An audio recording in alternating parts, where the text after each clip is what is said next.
دادا نے سوچا میں خوش آمدید۔ آج میں آپ کو ایک چھوٹی سی کتاب کے بارے میں بتانا پسند کروں گا۔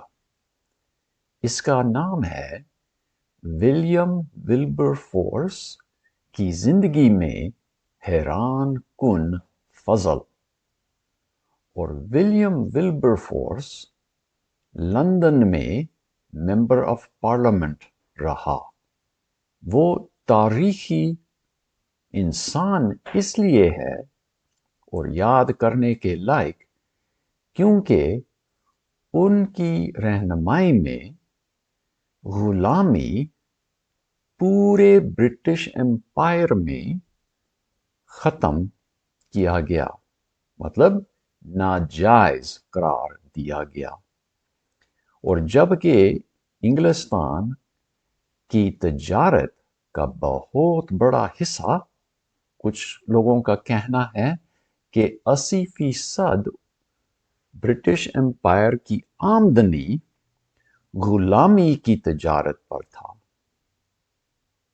اس لیے اس کو ختم کرنا بہت بڑا عمل تھا، اور لوگوں کو قائل کرنا کہ ہماری جو اکانومی ہے اس کا اتنا بڑا حصہ بند کرنا خدا کی مرضی ہے اور ہماری مرضی ہے، اور اخلاقی لحاظ سے ہم پر فرض ہے۔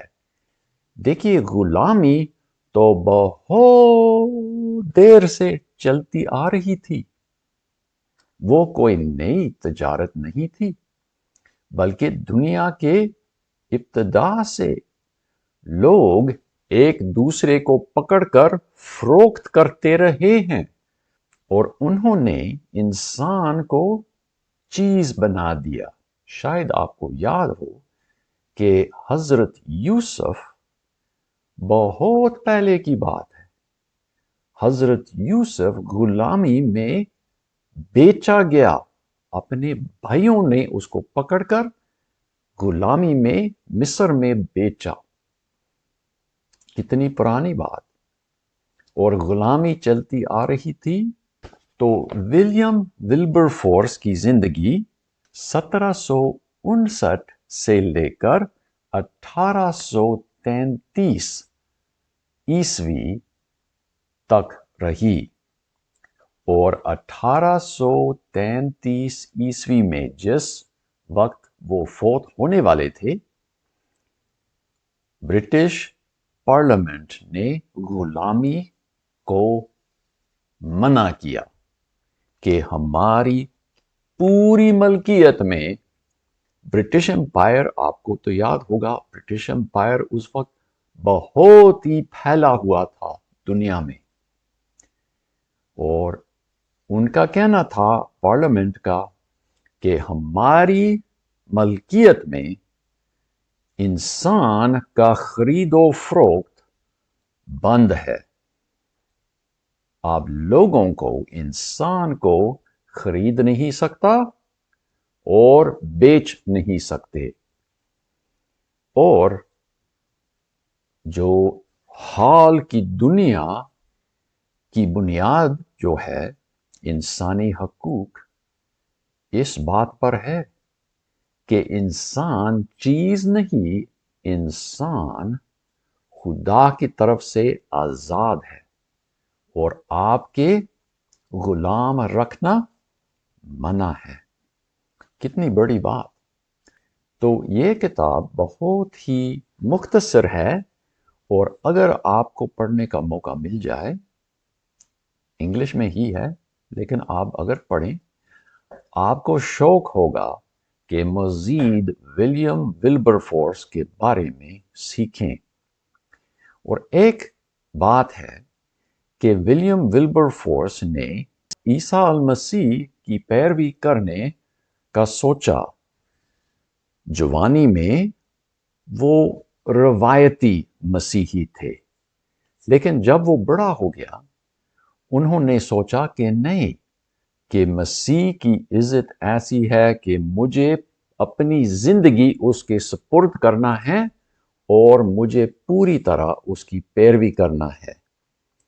اور غلامی یعنی سلیوری کے خلاف لڑنا جبکہ وہ ایم پی تھا، یہ اس کے لیے بہت قیمتی اور قربانی دینے والی بات تھی، کیونکہ زیادہ منسٹرز آف پارلیمنٹ جو تھے وہ سوچتے تھے کہ اس غلامی کی تجارت کے بغیر ہماری ملکیت، ہماری سلطنت جاری نہیں رہ سکتی۔ لیکن انہوں نے یہ کوشش اپنائی اور سال بہت سال لگایا اس کوشش میں، اپنی صحت بھی چلی گئی۔ بے شک ولیم ولبر فورس نے اور بہت سارے کام کیے کیونکہ اس کی زندگی کافی طویل تھی، لیکن اس کی سب سے بڑی کوشش اور کامیابی یہی مانی جاتی ہے کہ انہوں نے برٹش امپائر میں غلامی ختم کی۔ غلامی کے بارے میں آپ کا کیا خیال ہے؟ کیا ہمیں اس دنیا میں غلامی واپس لانا چاہیے کہ لوگوں کی خرید و فروخت ہو، بڑی بڑی منڈی لگ جائے اور غلاموں کو پکڑ کر وہاں لے جائیں اور ان کو فروخت کریں؟ امید کرتا ہوں کہ آپ ایسا نہیں سوچتے۔ انسان کی آزادی خدا کی طرف سے ہے، اور اگر آپ کبھی بھی کسی انسان کو پکڑ کر اس کی قیمت لگائیں تو پھر آپ اغوا کرنے والے ہیں، جس کے لیے سزائے موت ہونی چاہیے۔ آپ کا کیا خیال ہے؟ آپ نیچے کامنٹس میں ضرور لکھیے اور یہ بتائیے کہ آپ کے خیال میں ایسے لوگ ہیں جو صرف ایک جانور سمجھ کر یا ایک چیز سمجھ کر خرید و فروخت کے لائق ہیں؟ میرا نہیں خیال۔ خدا آپ کو خوش رکھے، اور ضرور لائک اور سبسکرائب کیجیے گا، اور اگر آپ کو پسند آیا آپ کسی دوست یا چند دوست کے ساتھ اس کو شیئر بھی کریں۔ خدا آپ کو خوش رکھے۔ خدا حافظ۔